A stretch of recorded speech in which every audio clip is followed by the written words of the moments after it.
Déjà ébranlés par le Brexit et la gestion de la pandémie, les Britanniques ont bien failli terminer l'année 2022 au beau milieu d'une crise économique et financière. Certains ont même parlé d'éléments déclencheurs comparables à la crise de 2008, sauf que cette fois-ci, au cœur de l'action, les régimes de retraite plutôt que les banques d'investissement. Mathieu va passer en revue les tenants et aboutissants de cette crise. Toutefois, au préalable, prenons quelques instants pour écouter un extrait de la première conférence de presse de Liz Truss suite à son assermentation comme première ministre britannique. As Prime Minister, I will pursue three early priorities. Firstly, I will get Britain working again. I have a bold plan to grow the economy through tax cuts and reform. I will cut taxes to reward hard work and boost business-led growth and investment. Donc, la priorité numéro 1, une baisse des impôts, une réduction massive d'impôts. À toi, Mathieu. Commençons par un bref retour sur les événements. Suite à l'élection d'Elizabeth Truss comme première ministre du Royaume-Uni le 6 septembre 2022, certains avaient des attentes assez élevées. Plusieurs parlaient de Dame de fer 2, tel qu'on le voit dans la caricature ici, mais la balloune s'est dégonflée assez rapidement. Quelques semaines plus tard, un plan fiscal est déposé dans lequel on entrevoit des baisses d'impôts majeures et une aide significative pour lutter contre l'inflation. Cette offensive budgétaire allait coûter autour de 150 milliards de livres sur 2 ans au gouvernement britannique. Sans surprise, les investisseurs se sont questionnés sur comment ce manque à gagner allait être financé et on a observé une forte réaction des marchés, notamment du marché obligataire. Tel qu'on le voit dans le premier graphique ici, les taux d'intérêt à long terme sont passés d'une fourchette de 3,5% à une fourchette de 4,5-5% en l'espace de quelques jours seulement. Donc, une hausse de taux majeure qui a reflété l'augmentation du risque et une baisse de la demande pour les obligations gouvernementales. Plusieurs investisseurs ont voulu vendre leurs obligations, un phénomène qui a été amplifié par les appels sur marge des instruments financiers dérivés, et cela a engendré une crise de liquidité dans les régimes de retraite dont nous allons discuter. Dans le deuxième graphique, on observe que cette hausse de taux a amplifié les pertes sur les obligations, avec une perte maximale sur obligations 30 ans qui a touché près de 50% sur un an, ce qui est majeur, voire surprenant pour une classe d'actifs qui est considérée, somme toute, comme étant relativement sans risque. Si on jette maintenant un regard sur les régimes de retraite britanniques à prestations déterminées, on parle d'actifs de 1,8 billion de livres, c'est-à-dire 1800 milliards de livres. Donc, c'est une industrie qui est énorme, qui représente près de 120% du PIB en 2020. Il faut savoir aussi que l'investissement guidé par le passif est très développé en Angleterre. Typiquement, quand on regarde un bilan simplifié, on retrouve 2 éléments au niveau des actifs, la composante de couverture du risque de taux et les placements générateurs de rendement, les actions et les placements alternatifs principalement. Plus les placements alternatifs sont devenus populaires, attrayants dans le temps, plus les caisses de retraite ont diminué leur allocation aux obligations. Cela a été compensé par une utilisation accrue des instruments financiers dérivés pour garder une sensibilité aux variations de taux et bien gérer le risque de taux d'intérêt.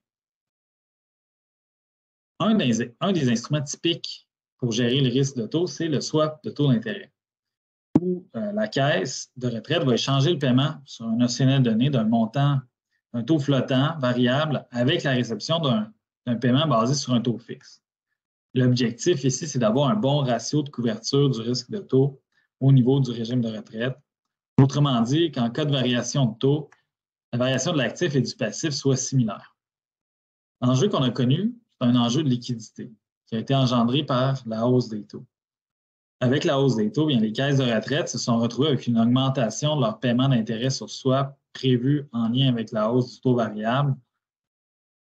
Et donc, on a observé une baisse de la valeur marchande des swaps, ce qui a engendré des appels de marge et une hausse des exigences de collatéral.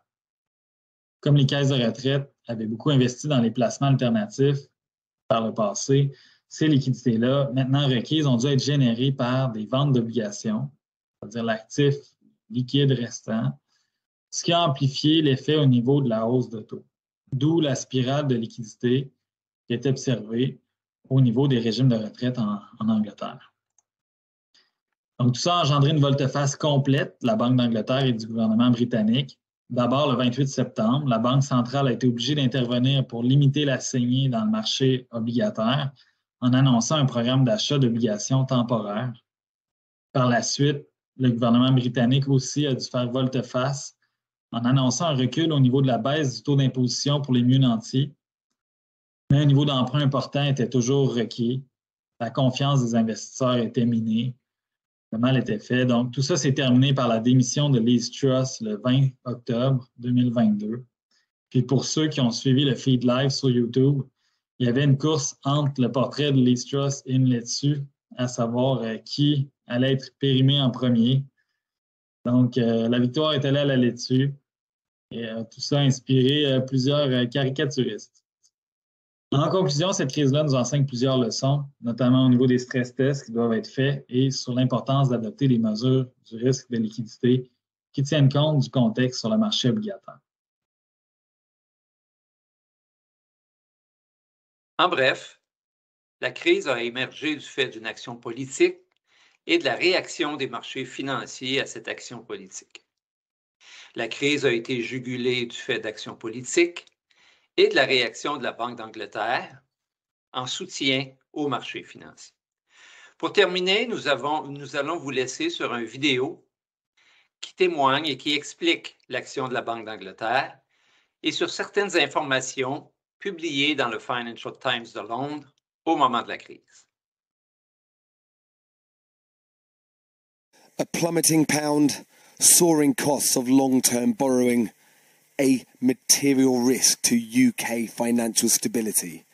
And today, intervention, a dramatic intervention. The Bank of England announced today it will buy unlimited quantities of government bonds at a, quote, urgent pace. Pension funds have invested heavily in these particular types of government bonds because they're usually seen as a safe investment. And to buy them, pension funds have often borrowed money from big banks. But as of last Friday, the markets seem to have lost their faith in these safe investments and the value of them has plummeted. So the banks have turned around to the pension funds and said, in these uncertain times, we're going to need you to give us some cash, some collateral. And this is often called a margin call. But to raise that cash, the pension funds have ended up selling yet more of these bonds, causing the value of them to spiral even further down.